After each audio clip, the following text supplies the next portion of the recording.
Welcome to the podcast where faith inspires purpose, family builds legacy, and financial growth creates lasting impact. Whether you are pursuing purpose, building a home, growing a business, or becoming the best version of yourself, you belong here.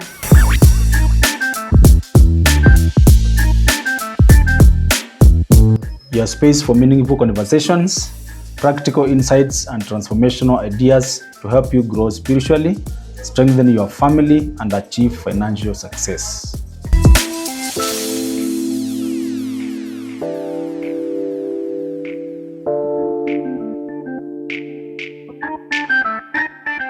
Every episode is designed to equip, inspire, and challenge you to live intentionally and grow in every area of your life.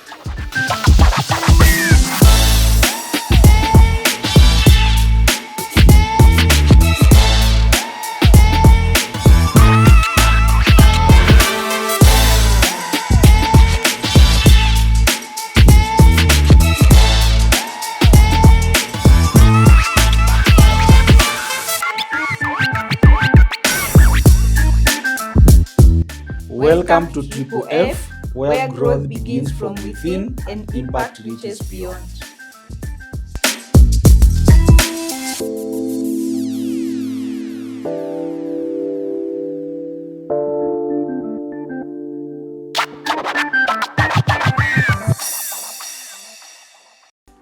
Welcome to another episode of Triple F podcast, where we build lives through faith, family, and finances.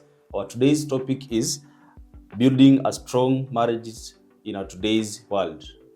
A strong marriage is not just built on by chance, but it is built on intentionality. And therefore, our scripture today that we are looking at is the book of Mark 10, verse 9, where the Bible says, "What God has joined together, let no one separate it." I am your host, David Mbiti. And I am Carol. We are delighted that you joined us today. Whether you are single, engaged, newly married, or you've been married for a long time, today's conversation is right for you. Marriage today faces so many challenges: social media influence, career pressure, and so many other aspects that face or push the marriage to almost collapsing. But today we are saying that we can also be able to build a healthy marriage based on intentionality and the decisions that we make as couples. And therefore today we are going to discuss practical biblical principles that are going to help us build strong marriages where we are not only going to survive but to thrive in marriage. Every building requires a strong and a solid foundation. Likewise, every marriage needs one. Many people build marriages based on physical attraction, emotions, money, social status, and convenience. Unfortunately, these foundations eventually fail. The strongest marriages are built on the following pillars. 1, faith in God. God designed marriage as the first institution. When the Bible talks about marriage being the institution that has been ordained by God. Therefore, if we want to build our marriage, we must make sure that the true and the firm foundation should be the trust in God. And the next pillar is commitment. Love is more than emotions. Love is more than a feeling, because feelings do change, but commitment remains. Healthy couples should be asking themselves these questions. Not how do I feel today, but how can I be able to honor my partner as we continue to build this journey together. Marriage is not about finding the perfect spouse. It is about loving that person who is imperfect in a perfect way and making a decision to be intentional, being faithful regardless of the prevailing circumstances. And therefore, when you're able to do that, you'll be able to have strong foundation in marriage and strong families. Because now in marriage, you're not looking at that, perfection goes away with time. The physical attributes, they will always fade with the time. But now there's that thing that remains constant over time. So when you decide to be intentional about your relationship with your spouse, you're able to build healthy marriages. And now when in that marriage as you're building, even your children are able to see and they're learning something from you. So you are not only running your marriage, you are also training someone else or some other people who are behind you, and those are your children, how they will be able to run their marriages in future. The way you treat your spouse, that's how your children will treat their spouses in future. So be intentional in whatever you are doing in building your marriage. So in building healthy marriages, you're going to focus on grace rather than revenge. Sometimes when your spouse has done something wrong, you don't revenge, because that person is the one who you are living with. And remember, the Bible says that when you've married, you've already become one. So when you're hurting the other person, in fact, you are hurting yourself. So and whatever you are doing to that person, how would you want them to treat you? So the same way you would want them to treat you, be the one who is treating them the way you want them to treat you, and be intentional about that. So it's more about grace, not revenge. It's not about winning an argument. It's about coming to a conclusion rather than now that and building harmony. Because when we think about winning an argument, it's like when you are in a debate. This is not a debate, it's a marriage you are building, and you are dealing with your spouse. And remember, this is the person you're going to spend the rest of your life with. So if you're going to hurt them, you're also going to be hurt in the long run. So treat them the way you would want them to treat you. That's very important. The part of intentionality, she's talking about us being intentional, because we are not only building our own, but also we are building because other people are looking up to us. And we're looking at it where we are building a marriage and our children are looking at us. So what we are doing will determine whether our children will love being in marriage, whether our siblings will love being in marriage, or they'll be saying, kama ndoa ni kama ile ya Karo ama ile ya Devi, mimi heri nikae tu mansolo ama nikae tu bila kuingia kwa mambo ya ndoa. That's why today ika slogan watu wanasema wale akina ndoa mashida ni mingi huko ndani. So we must be intentional, because it's not about us who are already in, but we have got people who are looking at us. Yes. How are we taking this thing? If I look at David and his wife, can I be able to emulate them? Can I desire getting to marriage? Ama his story what I do? Yes.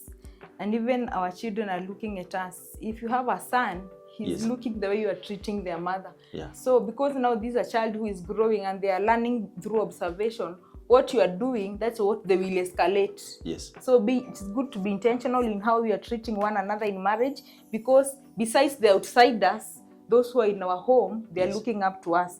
And whatever we do, that's what they are going to escalate when their time comes. Sure.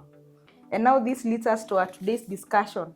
What does building a marriage in a godly way look like in today's society?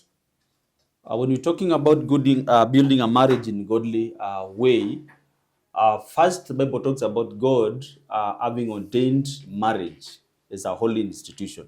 And therefore, when the Bible is talking about in the book of Ecclesiastes chapter 4 verse 12, that cord of three strands, that I and you, then now God being the third strand, meaning that if we want really to succeed in this marriage, because it was first ordained by God, we have always to make sure that we involve God in everything. That is, we allow God to take the center stage. We don't make decisions based on what we have read in books, and not make decisions based on how we feel, but then in everything, we allow God to lead us through prayer, through discussion on how we can do it according to the will of God. And when you're talking about this now, that is why you're talking about grace coming into play, because if I want to be understood, then I also should the same way understand you. Because you're talking about the part where if I hurt you because we have become one, I'm hurting myself. So I should be very careful. What I'm doing, I need to put myself into your shoes. If it were me, will I accept, will I allow that? If I can't allow it, then I should not also do it unto you. Yeah, and I think today's marriage is under attack. Yes. Because, and this is something that has even come to church, you find that when something happens in marriage, the first thing that the couples think about is separation. Yes. Not even separation, is divorce. Yes. And it has crept even in church. And you know, when such a thing happens, I believe that is not godly, practical, and God is not practically involved. Yes. Because for one, regardless of what happened, I believe we must be able to forgive. Yes. And you know, the Bible says when Jesus was talking about forgiveness, he was saying about how many times? 70 times 7 per day. Per day. So yes. You can imagine it is not practically possible for you to offend me 490 times. Yes, every day. Every day. So you can imagine if something happens and the first resolution we are thinking about is separation and divorce, yes. and then after some few months you see my wedding invitation, I'm getting married to another person. Yes. That is not practical. That is not godly principles. Yeah. And you know, sometimes we tend to think that the word, we have evolved, we modernize everything. Yes. But the word of God remains. Sure. And sometimes I know this will trigger some judgmental and some arguments. Yes. But God is not for the divorce. Absolutely. Because most of the time when you're divorcing, we're thinking about you and me. We're not looking at the injury or the emotions, torture that are going to affect the children, and yes. not only for today, the rest of their lives. Sure. So it's good to be intentional and seek more the grace of God and even forgiveness. Yes. Because I believe there's nothing that you cannot forgive. You know, the Bible says that Christ is the head of the church. Mm-hmm. The man is the head of the woman. So if Christ gave his life, so even and how now, like, the church is obedient to Christ. Yes. That is how the home is supposed to run. Yes. The husband should give himself for the wife. Mm-hmm. And the wife should be submissive and obedient yes. to the man. And now Christ, there is nowhere where we read that Christ came to a point where he divorced the church. Yes. Yeah, Christ did not. Mm-hmm. In fact, he gave himself to the point of death. Yeah. So if we can live under grace and look at the other person with grace, we can be able to forgive. Yeah. And rather than divorce, you'd rather look for other ways of healing. Yeah. Yeah, maybe separation, go to therapy, go to counselors, and then come together. Yes. Because even when you go to court, they will never give you a divorce just like that. They'll give you some time for healing. So if maybe that people can focus on that, because the rate of divorce, even in Christian homes, it's alarming. It is so alarming. So I think what contributes to this, in my opinion, is people being too selfish. You are too self-centered that you're looking at halinifanyia, this is my feeling. Not looking at, for example, and I want to believe that nothing just happens overnight. You cannot just wrong your husband today, then tomorrow you decide to divorce him, or you decide to divorce her. This thing must have taken time. Umefanya, tumeongea, ama umefanya hatujaongea, tumenyamazia, umekuja umerudia tena. Tunyamazia, nasema na assume you are under, you are using common sense. Why are you not using common sense? Mm-hmm. But then I have never let you know kwamba hapa unakosea. Uje niambie kwamba hapa ninakosea. Unasema huyu ni mtu mzima, Davis anatumia common sense. Why is he not using common sense? So I'm too self-centered kwamba ninaangalia ile side yangu, lakini siangalie pia side yako. For example, if you have done something, what made you do that? What was the cause of that? Inaweza kuwa mimi ndio sababu, lakini sababu ulifanya, mimi naona makosa iko kwako. So we need to look at it from every corner. Could I be the problem? Could I be the source of the problem of what we are going through? Ama imetoka wapi? When we now table it, tuiongelee, we'll be able to harmonize it. Na tukiongelea, tukue open, isikuwe like, even as we come to the table, ninaangalia vile, I will have my say. Because when now we come even to a discussion and I have it in mind that I must have my say, then we are not solving anything. But we need to be open here to discuss. Now we find a way of healing. But now, at the same time, pia tukue na hii mind kwamba hii kitu, the Bible talks about until death do us apart. Yes. So tukikuja kuongea, tusikuje kuwa na mentality kwamba ninaenda tuzungumzie na hizi for work, mimi naachana na yeye. It is about until death do us apart. We agreed. I usually tell people, kwa language, kwa lugha ya mtaa, hii ni prison uliingia. So ni wewe ujue kwa haka ka prison uliingia, ka prison per se, not ka prison per se, but ni ka prison uliingia, there are some things that you have to compromise. Hata Waswahili wanasema pingu za maisha. So Yes. it's kind of prison. Absolutely. So it's good to, even to, as you are looking for that fellow prisoner, yes, be wise and exactly. choose the right person. Absolutely. Yes. Because now hatutoki huku, hatutoki, tunakaa forever. And of course, that remains God's agenda until death. Yes. So regardless of what happens, it is important. Sometimes I also think pride plays a role. Yes. And also, like the society, you know, sometimes there is that peer pressure from outside. Something has happened, and unataka uonekane, I am the man, so this must happen. And also even the pressure for the women today. Yes. If you go to social media, utapata maswali mingi ikiendelea. If you're not happy in marriage, why should you stay in that marriage? Leave it. So like it's like, yani marriage siku hizi zimekuwa ni kama like you get in a bus, then a light, then board the next one. Yes. Without realizing that there are people who are looking at you. And when I'm talking about people, I'm not talking about the society. Yes. I'm talking about the children that you have. Yeah. They are looking at you. So if that kind of life that you're living and the marriage, that today you are married by this person, tomorrow you divorce, then you are on the run with the other person, because that is what is happening today. Yeah. And that thing is like, it's like the trend. And now when you see people, like couples who have separated and they're coming back, it's people come to fight them. So you are pretending. Yes. So it's like they really want you to stay separated. This thing was not real. Yes. So they're not happy. People are coming back. So the thing is, you should know that marriage is under attack, but God's agenda or God's idea is until death. So whatever we do, it's our own making. Yes. We are modernizing it, but God's agenda remains until death. That is very important. Until death do us apart. In the meantime, we are going for a short commercial break. When we come back, we get to the second segment, that is communication and conflict resolution. Stay tuned.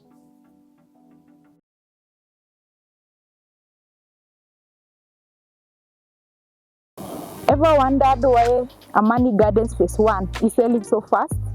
The answer is simple. Ready title deeds, prime locations, only 500 meters from the highway, and is right next to Luzon African Resort, making it perfect for residential homes and Airbnb investments. Book your free site visit every Friday. Visit our office at Nenkai Plaza, second floor, room 308, or visit our website at www.mirisaproperties.com. Mirisa Properties, where you invest with confidence.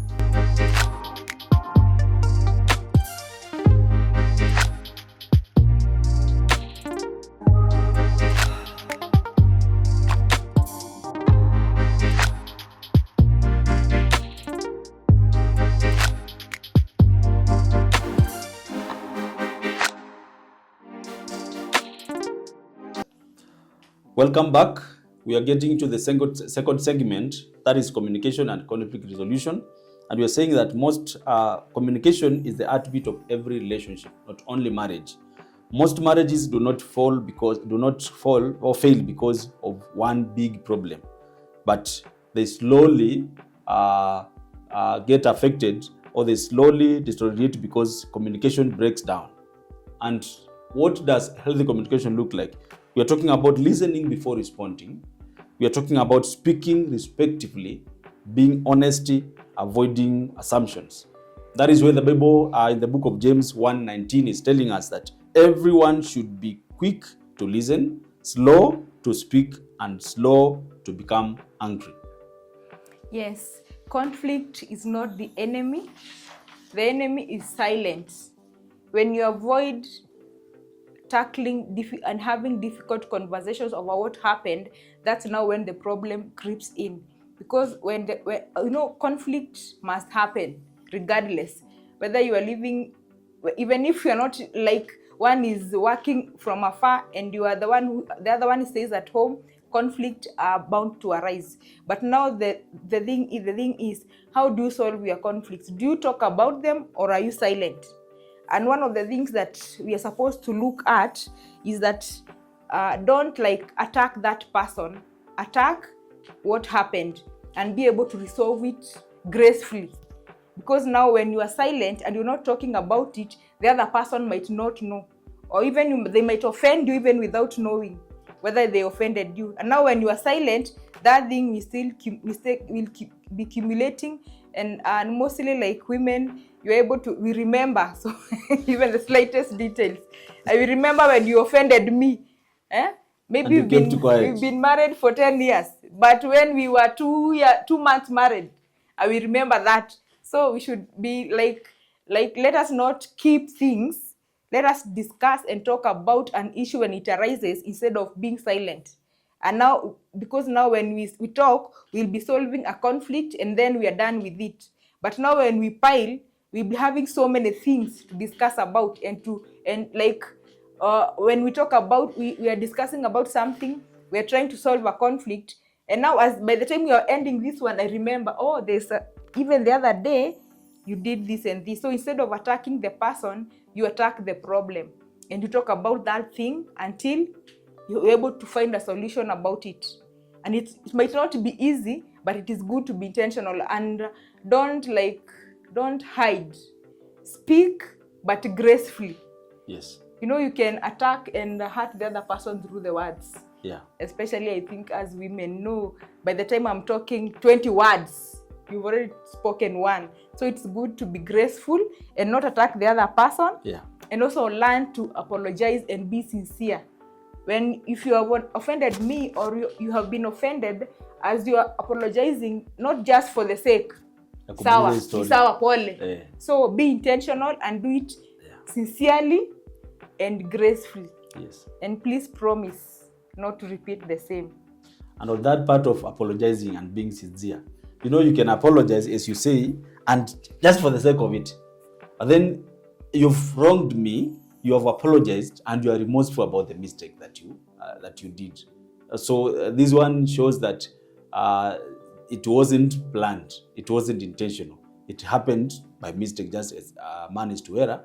And now, your apology, if you did something that is gradate remorse, you should show remorsefulness. Indeed, nilikosea hapa.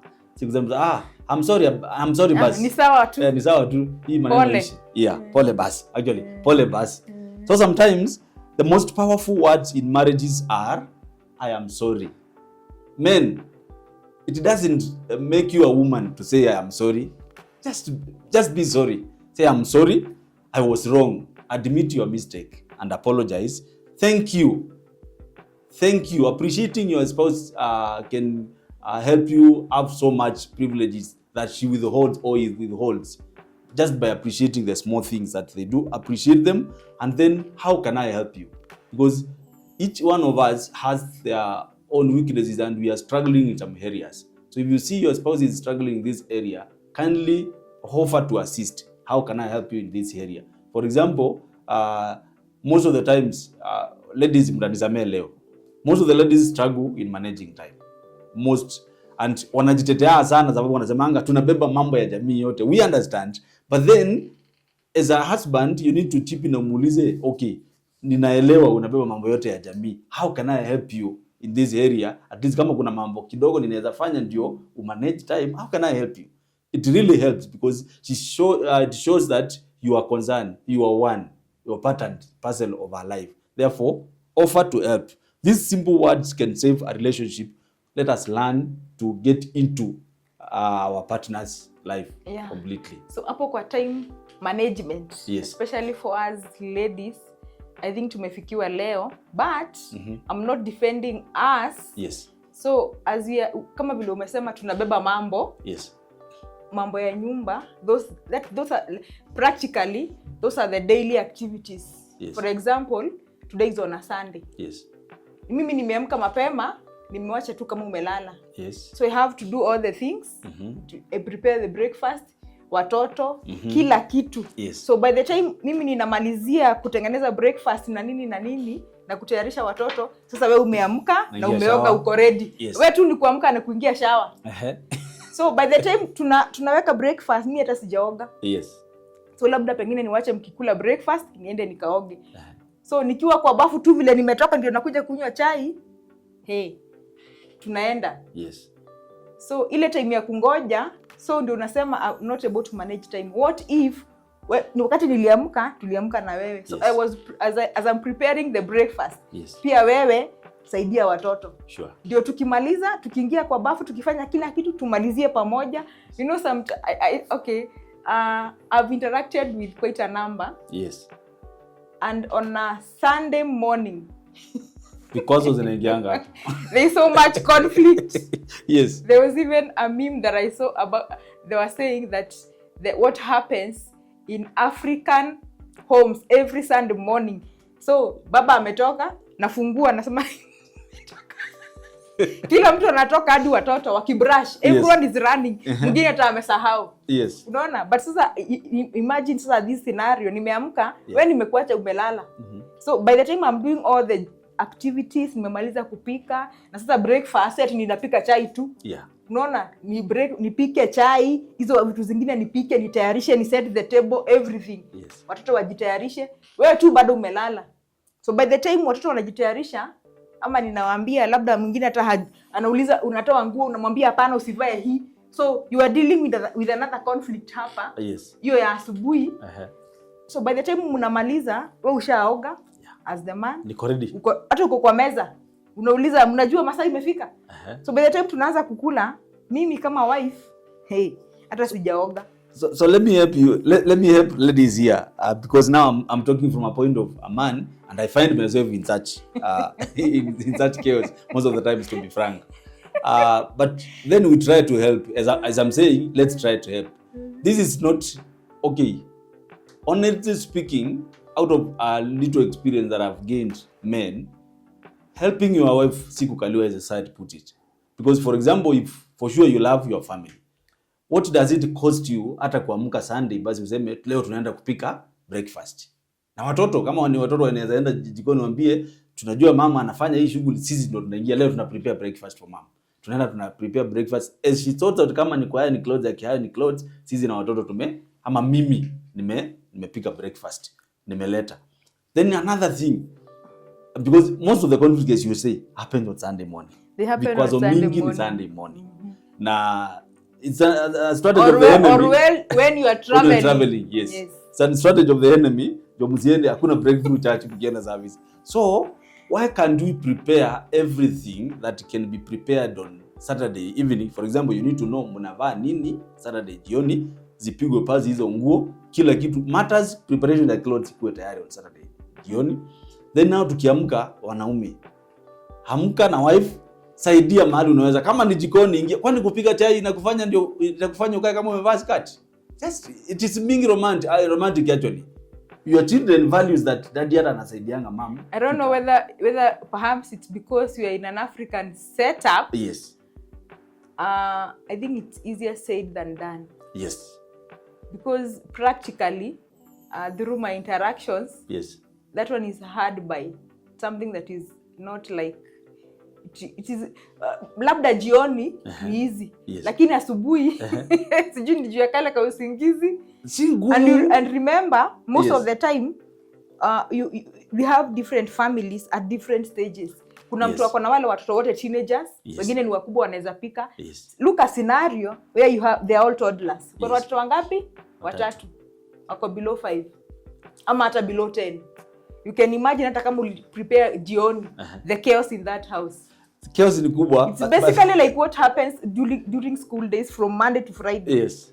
Kwa hiyo nyumba lazima kukuwe na shouting, mama na solving problems through shouting. So this topic is very contentious, but then we are saying tujaribu kuangalia weakness ya mwingine, tusaidie mahali tunaweza, because men, si ati kazi yetu ni because this is the argument of most men. Anaongelea kuhusu minor things hapa kwa nyumba. What if ni kutolea ile mzigo na bebanga ni kuwekelee, will you be able to bear it? But then this is my responsibility. Kila mtu ana area yake. So we need to understand each area ambayo tuna operate na tukubali, for lack of a better word, kupambana na hali zetu, tukibebeana grace. Because kama area yako ni hivyo, na tuwezi change that. Hata kama wewe ni career woman, we cannot change that. But then as I'm saying, offer help. Kama unaweza saidia kupika chai Sunday asubuhi, ama pika chai akifanya mambo mengine, akiosha especially watoto. kama mko na mtoto tudogo, tafadhali saidia. Yeah. It is inakuanga challenge. Na also Mungu atusaidie pia this is, I don't know, but Mungu atusaidie pia spacing watoto. Because now I'm looking at this situation under 5 and kwa watoto 4. It happens. It happens. And sometimes not intentional. Absolutely. Yes. Because maybe mambo zingine zimekataa kwenda venye zilikuwa zimepangwa. I'm looking at that scenario, it's chaotic. It's chaotic. Under 5 uko na watoto 4 hapo, wote wako under 5. Nani atabeba mwingine, nani atapea mwingine kijiko? But all you know, neema ya Mungu tutoshe tunapofanya. Kuna vitu vingi ziko beyond our control. But at the same time we should also trust in God kwamba mambo zingine tutaweza kuzisort. So this is the question we are asking ourselves. What is one communication habit that every couple should develop? Because that is whether it's bone of contention. I think talk immediately when something happens. Talk immediately when something happens, depending on the environment. Yes, depending on the, of course you can't talk if something happens and we are in church or in public. Yes. Don't talk about it right there. But now the same day when you go home, please talk about it. Or maybe if you you're in the car and you're the two of you, talk about it. But never talk about something that you want to solve in front of children. Yes. Go lock your bedroom, talk about your issues, then come out, wear the smile and present a united front. Na si rahisi kwa ladies. It is possible. Si rahisi. It is possible.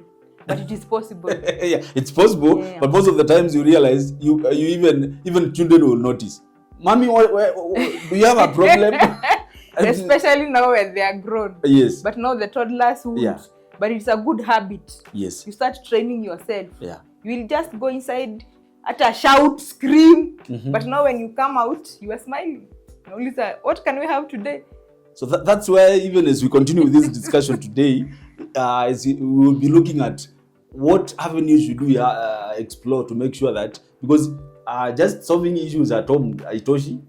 We are very busy building career, we are very busy building businesses. Then tunapata tumefika nyumbani very late, tunatoka very early. So we get to that. Stay curious. In the meantime, we are going for another short commercial break. When we come back, we get to the third segment, that is balancing career and family.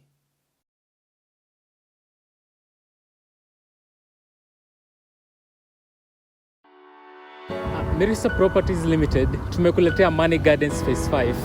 And the most question tunaulizwa ni which highway is this? So this is a Narok Nairobi highway and our project is just 300 meters from this highway. So twende kwa site niwaoneshe.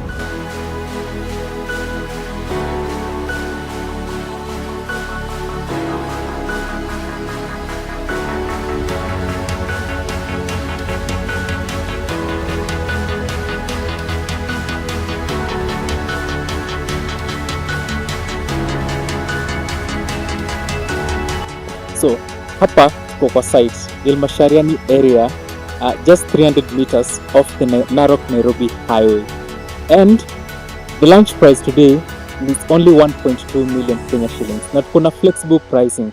You only deposit 600,000 Kenya shillings, unalipa balance yako in 3 months only.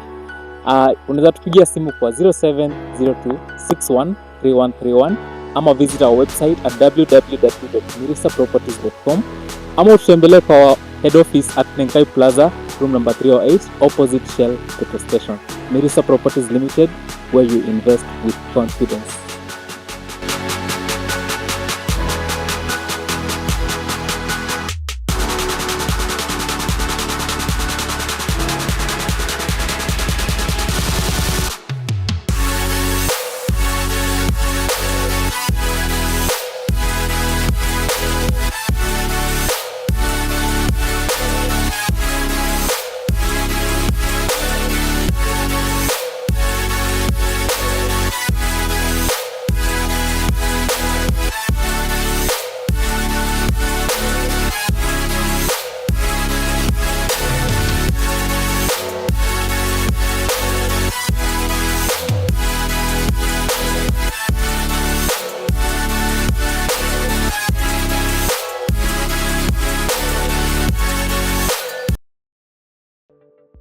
Welcome back to our third segment, that's balancing careers in family.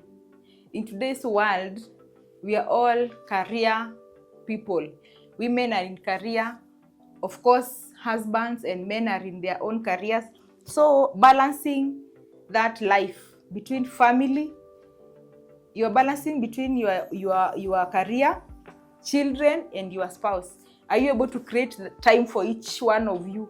And most especially for the kids, because now we might be carried away by our careers and we forget about children. And children need time. Yeah. They need us to be present in their lives, not only on a Sunday morning when you're going to church or when you're traveling, but in their daily life. Most of the time we tend to leave that or to delegate that to a house head. House girls. Yeah. Yeah. So your house girl knows your children more than you, because when you leave early in the morning, you come late, you're not able to create time. So it's good to create time for your children and bond with them, especially when they are still growing, when they are still toddlers. Because if you don't build that bond when they are babies, infants growing up to age of 12, you've lost them. You'll not be able to bond. So that is the best age to bond. So as you are building careers, because in today's society, we are not stay-at-home moms. Yeah. We are all pursuing different careers. So it's very important to put time for your children in your calendar. That is very important. And success at work should never cost you success at home. This is what I said. If you succeed in your faith and you fail in your family, you have terribly failed. If you succeed in your finances or in your career and you fail as a family man or as a family woman, you have terribly failed. Therefore, success at work, success as a career person should not cost you success at home. You might be even a company CEO, you might be holding a very prestigious position in an organization, and you lose your family. So we must be intentional, because real success means thriving both professionally and personally. And personally here we are talking about, as a family person, you must make sure that you balance how you strike a balance between your work and your career. And some of the practical ideas is where we schedule family time.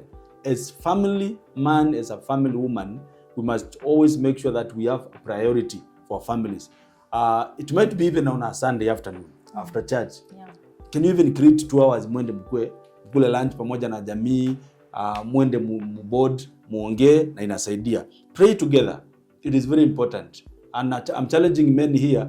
We are the priest in our families. Whether you go to church or not, your children are learning a lot from you. So if you can have time to pray together as a family, that is very important. Children will value that so much rather than getting it from mom. It is not bad, but if they can get it from father, that we are praying together as a family, that is a very healthy habit. Eating together as a family. Tuzikuwe ni wale sisi wanaume tunaingia kwa nyumba saa 4 wakati watoto walilala. Mom naye ameingia saa 3, watoto walikula na house help saa 2 sababu ya shule na wakalala. So na sisi tunaingia so we never have time to take meals together. Taking meal together usually bond us a lot. Sababu pia tunaweza kujua kuna vitu zingine tutatrain watoto hata even healthy eating habits. Kijiko inashikwa aje tukikula, because you've never trained your children health table manners, then you take them for a holiday, unaanza kuwashautia kwa hoteli. Sasa dadi unashika kijiko, have you trained them? So hapo ndipo utaanza kuwafunza, dadi kijiko inashikwa hivi, fork inashikwa hivi, this is how you do it. Jo mkienda sasa, of course mtatoka, we are in a exposed society, mtatembea, usikue frustrated na mtoto wako ukiingia kwa hoteli kubwa. Take regular breaks. It is very important to have breaks as a family. It must not be that expensive, but then once in a while, budget for 2,000. Peleka watoto out. Mwende kama ni Saturday, mbodi na wao, wacheze. They feel nice when they come back. They will come back even re-energized. So learn to have regular breaks as a family. And this should not only be for the couple. Pamoja na watoto. Kuna zile za nyinyi wawili na kuna zile za nyinyi wote kama jamii. Protect your spouse from work stress whenever it is possible. That is why it is important to have a catch up in the evening. How was your day? men tuko na shida. I must admit this. How was your day? It was okay. Na job nilipigwa na pressure, ma stress mingi. But ladies, leo siku yangu ilikuwa mbaya sana. Boss alinikandia. Mimi naanza asubuhi. Yes. Vile niliingia. Yes. This happened. Yes. Alafu kuna ule colleague. Yes. Dennis akakuja. Yes. Alafu pia alikuwa amechelewa. Kwacha boss akasirike. Yes. Lunch time ikafika. So I'll give detailed how my day was. Yes. So by the time ninamalizia zile stress za job zimeisha. Lakini wewe ilikuwa tu sawa. So men, we should learn to open, because as we said, help your spouse. When I open to her, ananisaidia vitu zingine, I learn from her a lot, because while she is talking, kuna vitu zingine nina learn. So women like details. Ilikuwa sawa aje? Or maybe we are meeting for a deal with a friend. So mimi nitapeana the final product. The deal went well. Haya ndio matokeo. Haya ndio matokeo. So but she's keen. Okay, mulitoka hapa mkaenda na huyo customer alikuja aje? Huyo customer walikuwa na nani? How was the transaction? Hadi mkapata hii pesa. Mimi si bora pesa imeonekana. But they are interested in those details. So we must also make sure that we protect them from work stress whenever it is possible. Tuongee biashara ilikuwa aje? Ataongea kuhusu customers, wale customers difficult. Maybe inaweza kuwa hiyo ni vitu melani tu kusort with a lot of ease. So you'll be able to advise him or her. Na mnasaidiana. So when we are still on that, yes, about talking, yes, mostly men are different, and I think that is something that it's naturally in them. They're not able to give like details. Sure. But me, I will give details. I will give full stop where there was a comma. Yes. Who laughed, who cracked a joke. I will be able to give that. Yes. But I think maybe they can train themselves. Because now when you talk, when you are not talking, you are a spouse at a field where you will tell you, kwani kuna mtu uliambia, mbona unielezei? So now even that part of praying together, and you said that you insisted on the part of the man. The man, yes. It is very practical, and it's something that I've observed when like our children were little younger. Yes. When we had, you see, like now when you have prayers like a church, or even family prayers, you are having, maybe you are having prayer session, even fasting. Yes. You would go to prayer centers with them. Yes. And perhaps they will take, most of the time they would take breakfast, but because now we are going for the whole day, they will not take lunch. And then we carry some fruits. But now what I observe mostly, when I am praying, they will not follow me, but when their dad is praying, they are following him. When he kneels down, they kneel. Yes. If he lies on his belly, wote unakuta wamejipanga hivi ule mkubwa pale. So it is very practical what you are saying, that a father's influence, it's so heavy. So it's good as a father, whatever you are doing, you might think it doesn't have an impact, but it has. It has a lot. Because remember, the leadership of your family, God has entrusted you. Absolutely. And when something goes wrong, God will not come looking for the woman. You are the one who is in charge. Sure. So be intentional and ask God for wisdom as you lead. And now this one brings us to a point where we are talking about that children don't need expensive gifts. Sure. They need present parents. So the most important thing that your children are looking from you, it's your presence. So at home, create time for them. As David was saying, you can go lunch together, maybe in an afternoon, on a weekend. And even if you don't have that money for buying lunch, go at home, mpike mchele pamoja, mukule pamoja. There's nothing satisfying for children seeing you together and even happy. When mom and dad is happy, children are happy. Wakikula ugali, wakikula mchele na maragwe, and the parents are happy. The children are happy because they are observing you. And if something goes amiss, watakuja wakuuliza, kwani nini mom? Kwani nini daddy? Because they can see. So when we present a united front, let them select, because these children, they don't have another home. So they must feel at home, they must be at peace, and they must feel happy. Because we cannot offer that to them, hawataenda kupata kwa jirani. That is it. So it is important we give them a conducive environment, because they are not employees that they will leave in the evening. Absolutely. They are here until they outgrow the nest. Yeah. And when they outgrow, they are going to build what they saw us building. So let us be intentional and be present in their life. Create moments. That's very, very crucial. Na kidogo nisisitize hapa kwa, you might not be having money per se, because this is the excuse most people say, sina pesa ya kuwa spoil. Imagine unaweza kuwa even na 200, even na 100 na uende mnunue miwa. Na mnasema tu mnaenda kwa kafield tu Sunday afternoon ama any weekend afternoon. Imagine watoto wanaenjoy hapo tu mkikula miwa hapo tu. Bolding, you have spent just 100 bob. Mnaenda tu hata kama kuna karibu kuna kama mko town na kuna ka stadium, mnaenda huko tu stadium. Mnakula tu miwa yenu hapo tu matunda. Those moments children really value them. It's not about being doing it expensively, because if you are not there, 5,000, 3,000. If you are not there, use what you have. Yes. And of course, God will look at it vile una value familia yako. One day you'll get there. Yes. Hakuna mtu alianza ati anatupeleka jamii outing. We began with a desire. One day nikipata nitafanya. If the family is able to see vile dad anatembea na sisi at the young stages, when we are struggling as a family, imagine their prayers. Ile siku dad utapata pesa, that is a prayer children are making. Ile siku dad utapata pesa, utatupeleka Dubai. Ile siku dad utapata pesa, utatupeleka Mombasa. That is a prayer already they are making. And God answers the prayers of children so much. Pamoja na women. Simaanisha maombi ya wanaume hayajibiwi, lakini maombi ya mama na watoto. Kwa mzee 100%. Hiyo ni direct na inajibua direct. So wazee, let's treat this ages vizuri vile Mungu ametupea kuwajibika kama wazee tuwajibike. Na familia zetu zitaweza kusimama. So we are asking ourselves this question: how can couples intentionally protect family time despite busy schedules? I think even as we are talking about being present in our children, another part that we should not forget is being present in school meetings.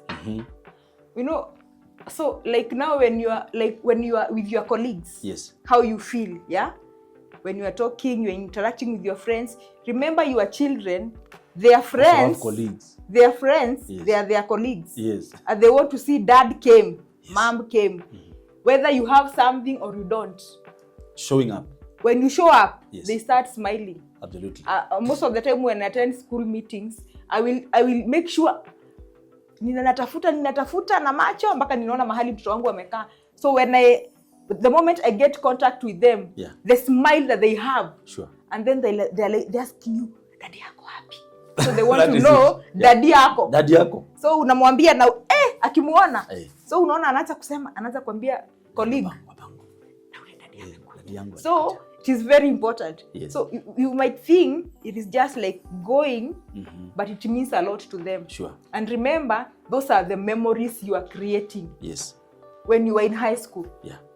If you attended a boarding school and it was during visiting day, how did you feel when perhaps maybe your parent did not show up? Much. Ilikuwa chungu, honestly speaking. Unajua tulikuwa tunakaa kwa gate. Yani unakaa mahali, yes, you can see the gate. So unaona kama wako anakuja, inafika saa 9 unajua kimeumana. Kabisa. So the same feeling ulikuwa una feel, sasa iweke kwa mtoto. Yao even saa hii ni times 10. Yeah, kwanza yao ni wasi. Unajua yes, sasa unajua sisi hata tuko enlightened.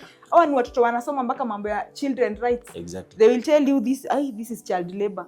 This is what's supposed to happen. Yeah. So and they are so like, okay, not like they are not more intelligent than us, but yeah, we should admit they are more exposed. That and they will challenge you. Sure. So if there is a school meeting, please, and especially dads, yes, make sure you attend. You are creating a memory that will last a lifetime. Yeah. And you know, most of the time, the thing is, children will not remember the food that you gave them. No. If you buy them pizza and you are not present, they will not remember. But if you visit them in school, in that meeting, that visiting day, yes, your clinic, and you are present, you are creating a lifetime memory, and sure, they will never forget. Very important. Please give them that present. Very important. And if possible, if time can allow, and then you know what? Yes. It has a lot of impact on these children. But kama ni ngumu, because of the nature of business ama kazi, dad jaribu ufike. Ninasisitiza, baba jaribu attend mkutano. Even teachers are making jokes wakati tunaenda hizi academic clinics. Wanauliza, how many male parents do we have? Napata mnasimama kama watatu out of 100 parents. Nabidi mpigiwe makofi sababu hii nayo ni muujiza. So men, let's be intentional. Yeah. Let's make a decision about this, kwamba to attend meetings kwa shule za watoto wetu, tukue present katika maisha yao na tutembee nao. Another time now, as we close on that question, we need to be intentional on family time. Kabisa jamii jue, even your colleagues should know, David, this is David's family time. Hii ni si time yenye naweza mpigia simu nimwambia David twende wapi. No, this is my family time. Afadhali umisi hiyo time ya maboys. Yes. Lakini uwe na familia. Very important. I know we are going for a commercial break. Yes. We'll be right back. Stay tuned. Wazee, kabla tuendelee, plot yako iko wapi? Ama unaambia watu niko process. Process sasa imeisha. Tunakuletea Amani Garden Phase 7 ambayo iko Olerai Center, just 700 meters kutoka kwa Narok Sekenani Tamak Road. Na tuko hapa na hizi plot tunaziuza kwa bei nzuri kabisa.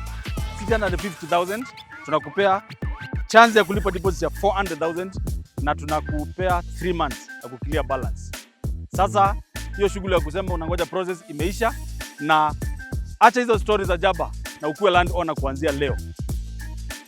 Pigia sisi simu kupitia nambari ya simu 0702 61 31 31 ama ututembelee kwa ofisi zetu pale Nengai Plaza, room number 308, just opposite Shell petrol station, Narok CBD. Pia unaweza ingia kwa website yetu www.mirisaproperties.com.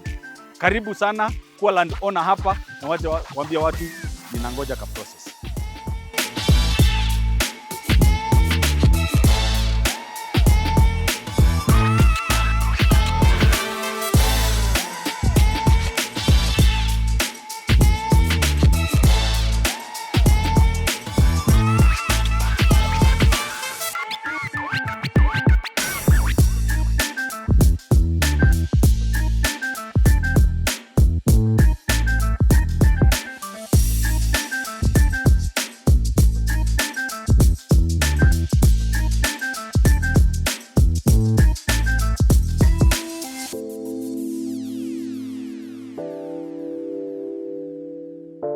Welcome back.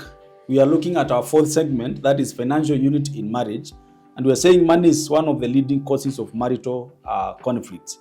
Not because money is evil, but because couples often lack a unity around finances. And that is, here is where the problem is.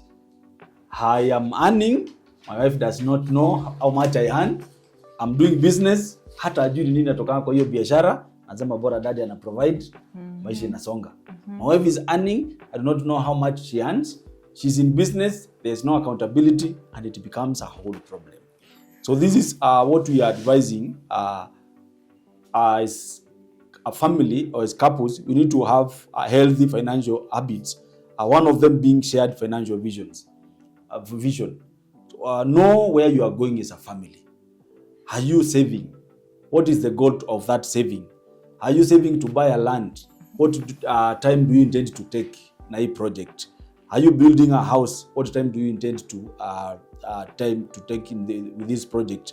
Have common goals as a family, because when you have a common goal as a family, even when finances are not, when we are struggling financially, we'll be able to understand one another, because tuliona, tunajua pesa zote za jamii, tulipata hii last month ikaingia hapa, so this month this is the money we are having, so we are financially constrained, but tunaelewa we are operating from the same script. Number 2, we need to budget together. We need to sit down as a family kila mwezi, tuseme tunajua hii pesa ndio inaenda kwa school fees, hii pesa ndio inaingia kwa matumizi ya nyumba, hii pesa ndio tunasaidia nyumbani, hii pesa ndio ya kufanya project. when we budget together as a family, we find that we are flowing easily hata wakati resources ziko minimal, sababu we know we are working on a budget. And even when you ask me as a wife for something, na nikwambie hii for now haiko, for sure you know, because I will be able to understand. You will be able to understand, sababu tuliekelea hesabu kwa meza, tuka budget, unajua chenye kilibaki. So even some demand will not be there because ninajua hata we cannot afford it now. But now if I don't, mimi tu ni yule mzee tu nina provide, bora kila kitu nikiitishwa inapatikana. Madimandi zinakuja zingine hata sorry to say, as it makes sense, and realistic demands. But then you need to also practice transparency. Transparency in this manner, don't have secret bank accounts. Don't have secret debts. For example, men, unajua wanaume tuko na shida nyingine hapa. And allow me to be hard on you men, because I'm a man like you. Tunasemanga mwanaume ni kukua na ile kasiri kake. Siambie bibi. Mwanaume ni kuwa na kale kakiondo kake yenye mnaweza enda kule na maboys na mspend because maboys wanakuspoil. But this is one thing you need to know. You have a family.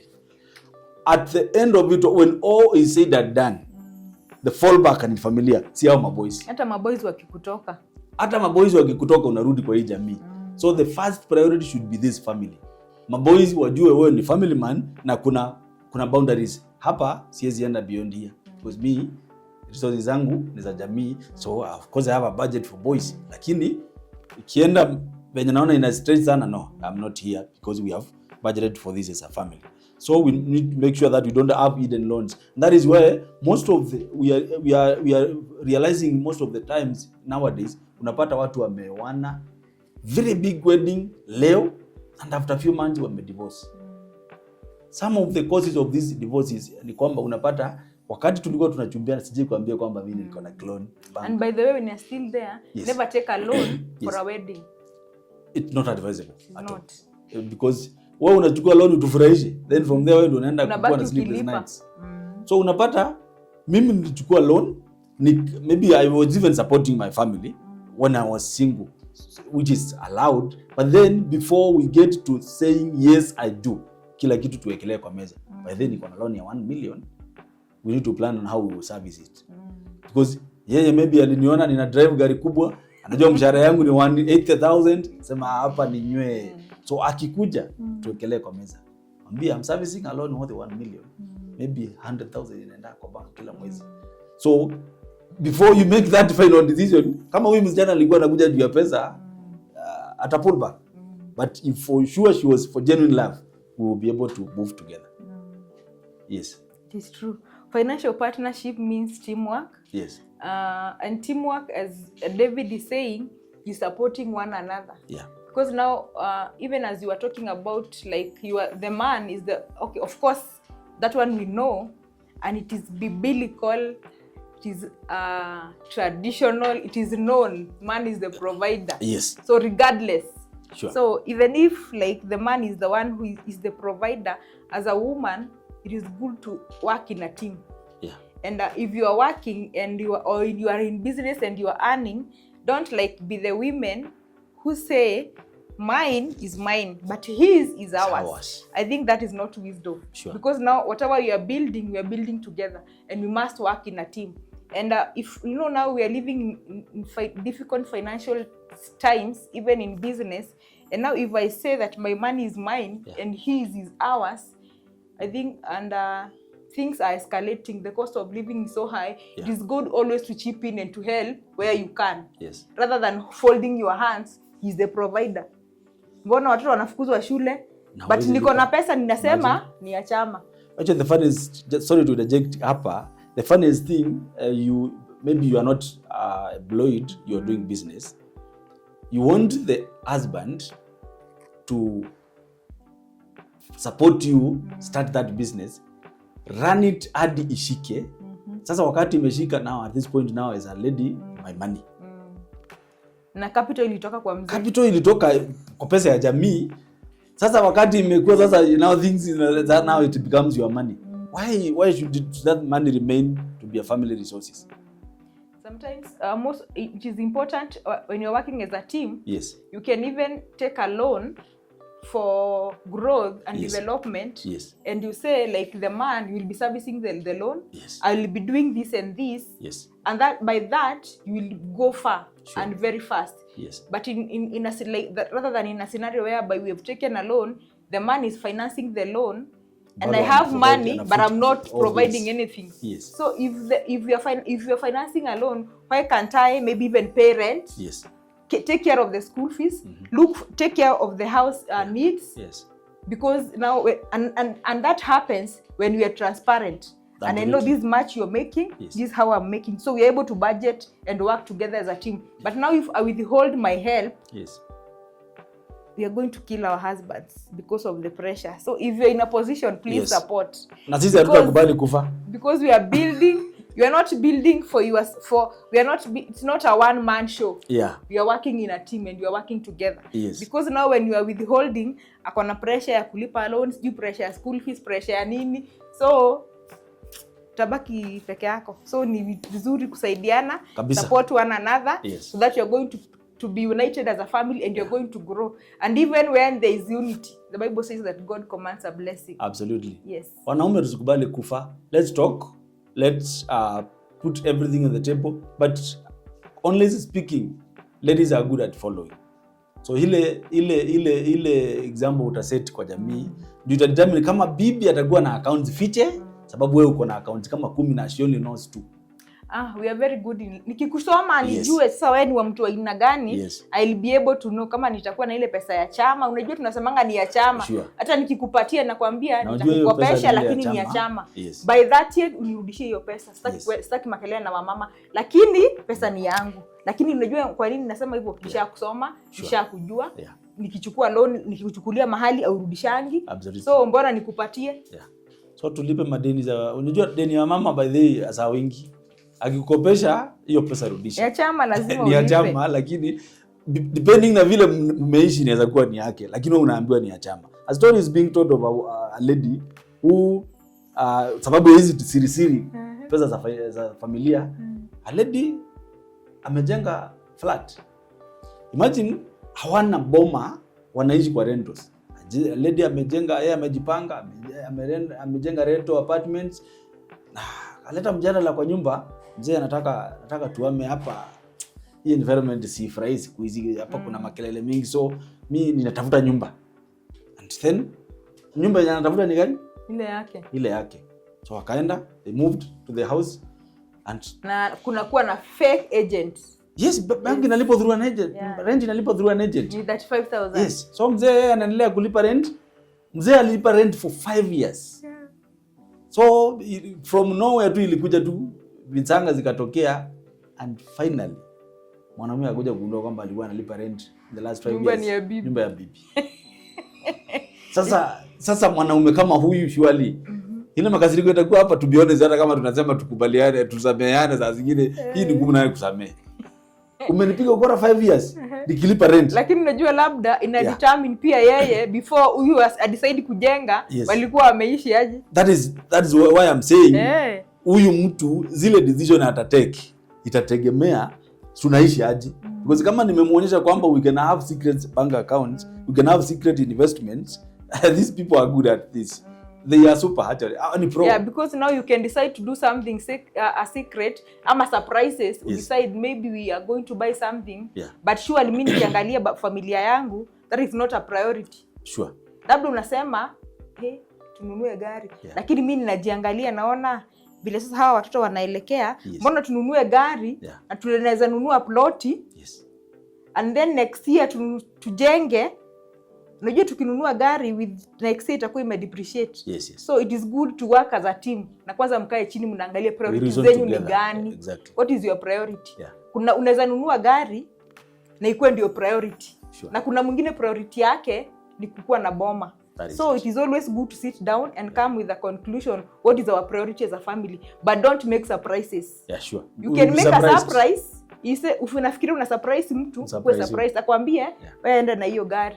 Mbona haukufikiria? Sure. Ama mbona umenunua hii kitu? We don't need it now. Yeah. Unajua sometimes, and I'm sorry to say, like women, unajua tuko nyumbani, so like now if you ask me the urgent need that I need in my home, ninajua ni hii na perhaps maybe my husband amepata 10,000 anaona by the way ninahitaji kununua 1 2 3, lakini mimi ninaona that is not the most important thing. Yes. Labda unaona hata naona ile vile tunasumbuka asubuhi naweza nunua microwave, but that is not that is hiyo sio electronic ninahitaji saa hizi, kuna mambo mengine, so it is very important to talk and to discuss what is the most priority ambayo mnahitaji saa hiyo. And one of the things that you need to know, man, ni kwamba I told you that I'm very practical and I'm very honest. Most of the things, if you decide to do them, most of the projects, if you decide to do them by yourself without involving the wife, hizo project are succeeding. Unapata una strain, una struggle, at the moment you bring it on the table na muagree, unashindwa na hii kitu nimengangana nayo miezi 3, unaifanya tu na mwezi mmoja. So this is the secret, when there is unity, when you can agree, when you can commit the resources with one accord, things do flow. And therefore, money is a tool. It should strengthen our marriages but not divide it. Therefore, this is the question we are asking ourselves today. How can couples move from financial stress to financial partnership? I think we have already tackled it. It's like being open, and talking about it. And if maybe you have one stream of income, see how you can diversify. Maybe if the one of you is working, maybe the other one can be in business, and now you will be able to come to a place where you'll have that financial stability. But it is not good, like, and there are also some kinds of husband who don't want their wife to work. They want them staying at home. Babaki housewives. Akae nyumbani. I don't know now how that one can be handled, because there is quite a number, even in this age. They want their wives to stay at home. They don't want them to work. But remember, you can also fall sick. If you fall sick and you are not going to that job, imagine what shall we eat with the children? So at least we have a multiple income.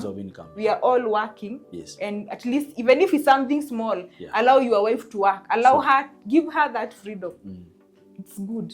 Because we have, as much as we are saying we have unity and operate all the family resources as one, but there is this feeling of my money. Mimi ndio nimetafuta hii pesa. Unajua kuna ile ka feeling. Even as a wife, tunapoongelea kuhusu project ya like 5 million.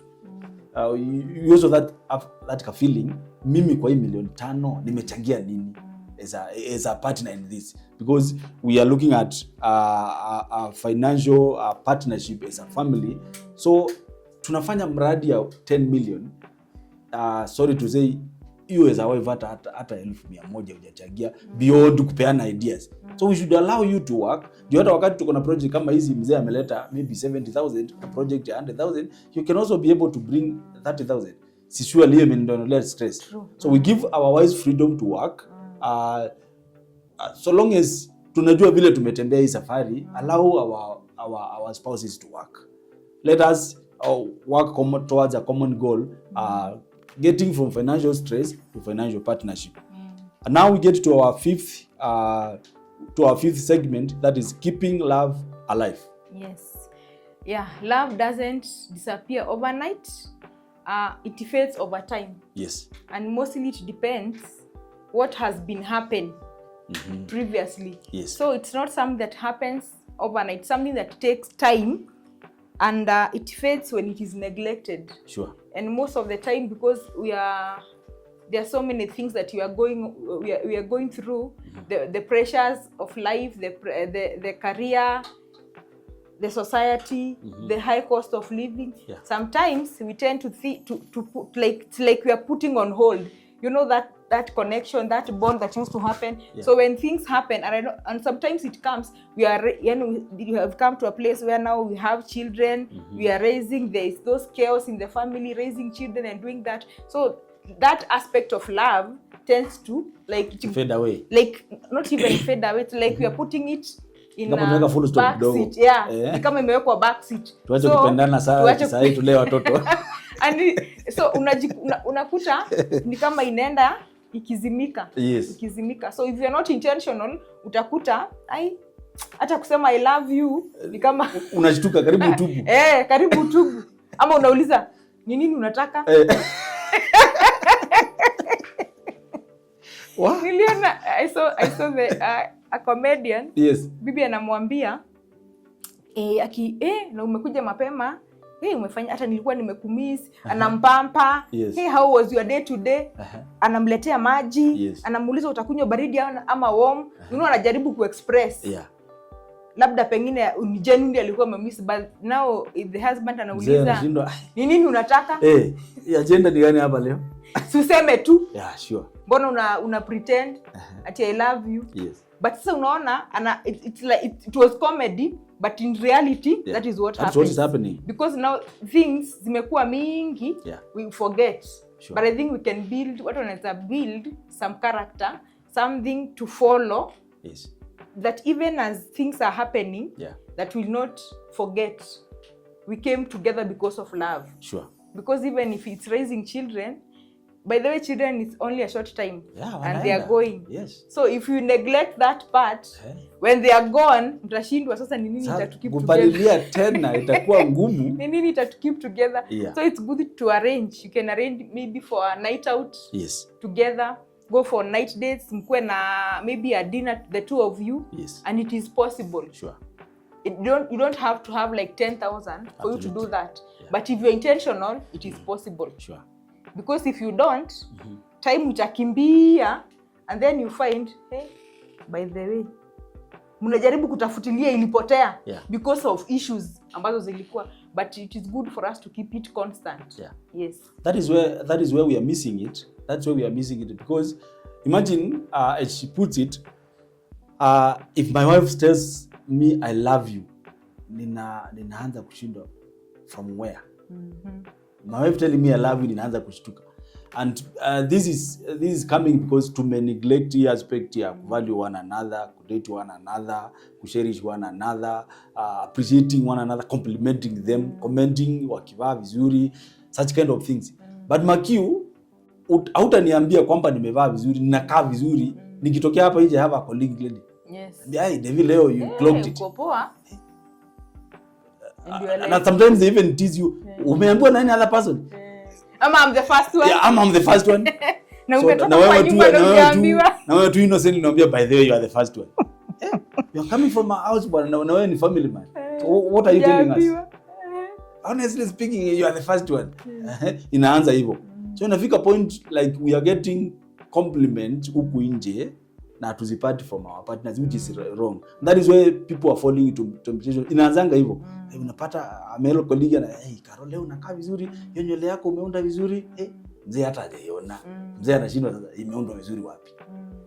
Tomorrow, that dress Carol iko mzuri. So hiyo kanini kanaanza kubuild hivyo pole pole, unajitukia vitu zingine. Unajua kwanza sisi tunapenda compliments. Ladies do that. Love that. You look nice. Mzee hata nikitoka kwa salon hivi nataka nywele nimetengenezwa vizuri, lakini mzee haoni. Mzee haoni. Hii mambo tulizoea. So ni kama we brought them baby producing machines and dually produce babies. So you conquered. Yes, you conquered. Sasa kuna that should not be the case. Actually, this is the point. We should never stop dating one another. Every time we should be intentional. She puts it, have night out with your spouse. Take them for a coffee. Si lazima ikuwe vitu expensive. Even hata tu kwenda kunywa kasoda tu ya 50 mkipiga tu story for 1 hour then mnaenda nyumbani. It is very important. By the way, tunapenda sana ile company. Yes. At least tukue tu sisi wawili. Sasa tuache kuongea mambo ya watoto, ni mgani hajafanya homework, sijui ni nini hakukuwa nayo. Sisi tu the way we started. Exactly. Because very soon tutabaki tu vile tulianza. Mnarudi mwenye mlianza. Vile tulianza. And it is very soon. So if we are not able like to nurture and to take care of that relationship, by the time tunabaki tutakuwa and that's where tunafika one another. Sorry to interrupt. That's where tunafika, unaona at old age unapata a bedroom iko na vitanda mbili. Which is wrong. Sasa you came together still death doors apart, and imefika point like now mnatafuta nyumba kubwa ama even bedrooms mbili. Sasa mama ni huko, mzee ni huko.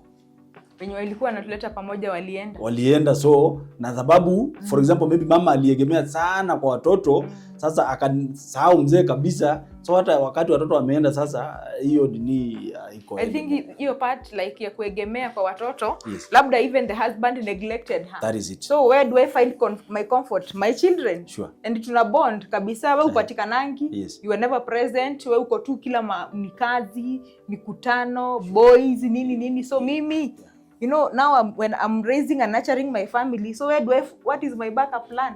Watoto. So kila time watoto tunapelekana, relationships zina grow. So eventually unakuta wazee tuko na shida. In the evening of your life, wewe unabaki peke yako, mama anapeleka majuu na watoto, wewe mzee unabaki ushago. So what are you building? Whatever you are doing with your children and with your family, we do it in your evening hours, ama days. That is what absolutely you'll be able to receive. Therefore, let's make sure that we value our families, and these are the things that you can attract your partner before. The things that attracted your partner before marriage, we should make sure that we keep them. Yes. Even after we are married, we have gotten children, we need to celebrate their birthdays, celebrate anniversaries together, say I love you, as we say, appreciate them often. Small acts of kindness creates very big lasting memories. Yes. So tusichoke kupalilia hii upendo kila siku. Yes, and romance is not expensive gifts. Sure. As you are saying. Yeah. It's something small, but the presence. Yes. And consistency and intentionality. Yeah. You don't have like to have that, or maybe I'm expecting you to buy me a car on my birthday because I saw it on social media. Na labda wa social media walikuwa wamepewa kazi, wana promote kadi la fulani. So wakatumia hiyo, na mimi pressure bwana. Pressure. Mbona David alinulia bibi yake gari? Hata academio. Na kumbe Devi alikuwa amepewa alikuwa job. Yes. And after hiyo birthday tumeona kwa social media gari inarudishwa kwa yard. Wanaendelea kufanya biashara zingine. So never compare yourself with somebody else. Do that small thing that you are able. Labda your small thing is buying a demio. Labda your small thing is buying a card. Labda your small thing is buying that birthday cake. Yes. Or even saying, unajua time inaweza fika labda hauna kitu, but appreciate the person, it's on their day. Remember, that is the most important thing. Don't copy other marriages. Yes. You don't know what they are going through. Comparison has killed so many marriages. It has. Comparison has killed so many marriages. That's why those small things, as you put them, kuna wale unapata mtu mwingine, we are in social media, and someone will, comparison you are saying it kills a lot, but then for example unapata even posting sema happy birthday my husband. Hata ni kama ukumbuki, ilipita tu, but then wewe yako ikifika ni kama umeniegea mtego hapo, wacha tuone kama anakumbuka post, wacha tuone kama anakumbuka kununua gift. So whatever you want from your partner, can you plant that seed? Because now unavuna chenye unapanda kwa your husband. These are the questions that we are asking. What is that one thing that every husband should never stop doing to their wives? They should never stop loving their husband. Their wives. Their wives. Yes. And pursuing them. Yes. The way you used to pursue them before you conquered them. Yes. Please keep pursuing. Usiseme niliwahi sasa ako kwa box. Haizi toka hapa anymore. Hata wakizeeka bado wanataka kusikia. Hata kama ako 50 anataka kuambiwa, I love you. Sure. Can I take you for a night date today? Yeah. Ana feel vizuri. Now ladies, mzee akikwambia tuende tu coffee, si kila time tunaanza kusema anaenda kupikia watoto, masaa hakuna. Ama unaanza kuona ni kama kuna kitu anataka kukuambia, ama kuna kitu mnataka issue mnataka kusort. No, we can just go for a date. Tukunywe kawa bila hata mambo mingi. Ama labda ukiambiwa muende, unaanza kuuliza na hii hoteli, how is it? It's very expensive. Chai tu na samosa tunalipa 500. Hiyo ni sapa ya the whole. Na sasa yeye alikuwa amekupeleka, wewe wachana na mambo ya bill. Si umepelekwa? Wewe you enjoy the moment. Bali uspoiliwe. Go and be spoiled. Na usiulize nani alikuwa ulijua huko aje? Kwani mnakujanga na nani? That's another question. Ulijua aje? Kama umeileta nani hapa? And you are not blind. na tuko in a free world. Unajua kuna hoteli imetokea hapa Narok Smart. Imagine. So ukidecide kupeleka wife anakuja Even spoiling the date. Ulijua hiyo mambo imeisha. Next time hautapelekwa. Utakaa hapo, utakauka. Yes. So what's that one thing every wife should never stop doing? The most important thing that every wife should never stop doing is encouraging that husband and believing in him, because we are vision carriers of our families. Therefore, nikikwambia tutaenda hapa, encourage me, believe in me, even sometimes when it doesn't make sense, because unless we stay visionary, hakuna mahali familia zetu zitaenda. So ladies, keep on encouraging that husband, keep on believing in them, keep on cheering them, because you are the first cheerleader. Yes. And when a wife believes in their husband, yes, na mimi ninakuaminia, by the way ukitoka asubuhi hiyo deal ninakuaminia, na yes, you are going to conquer. Yeah.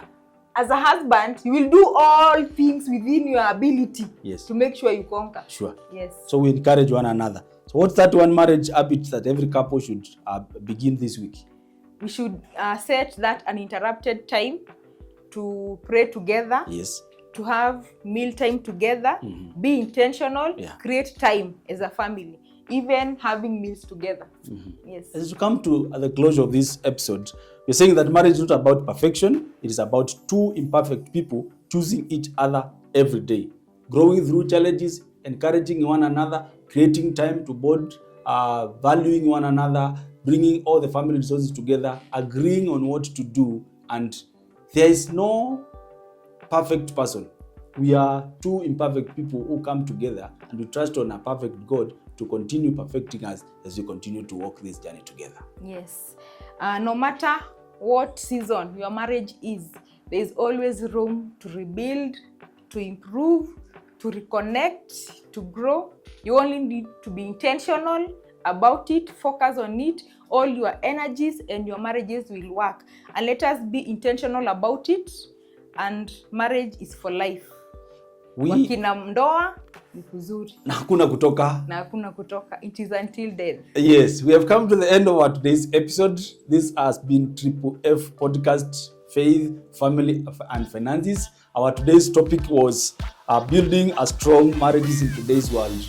I have been your host, David Mbiti. And I've been your host, Carol Isaac. Stay tuned for our next episode. Until next time, bye-bye and God bless you. Bye-bye.